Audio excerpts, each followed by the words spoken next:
yung first video, wala pa akong naisip.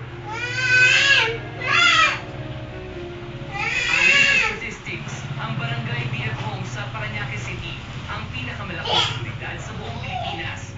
May registered voters na abot sa 37,000. Sa barangay dito, isinilang ang bagong chairman o kapitan sa katauhan ni Jeremy Marquez.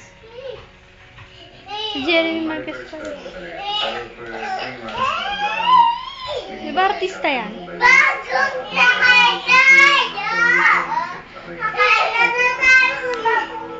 Ngunit hindi raw biro ang pagkakasungkit ni Jeremy sa naturang posisyon. Ang Hoy, ang likot nyo ah.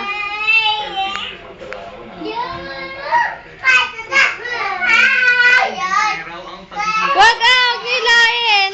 Nanungkulan noon bilang alkalde ng nasabing lungsod. ang tatay ko talaga kung ano yung pinakita niya sa akin. Talagang pinagmasdan ko sa akin. May vision na raw si Jeremy sa kanyang barangay. Gusto namin sa